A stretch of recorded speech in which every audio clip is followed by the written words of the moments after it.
pun untuk mewasiatkan keseluruhan hartanya, tetapi Rasulullah SAW menegahnya walaupun sebanyak 2/3 bahagian. Akhirnya baginda membenarkan beliau mewasiatkan sebanyak 1/3 daripada hartanya.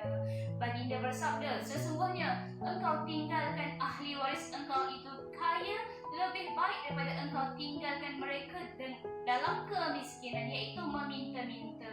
Riwayat Al-Bukhari. Okey, bermakna Rasulullah membenarkan kita untuk berwasiat. Kita tahu bahawasanya cucu-cucu ini memang tak akan dapat. Mereka ini dikenali sebagai Zawi Al-Arham. Zawi Al-Arham ni mereka ada hubungan rapat dengan kita, tetapi mereka tak boleh bahagian faraid. Sebab itulah saya seumur tekankan kita kena tahu asas faraid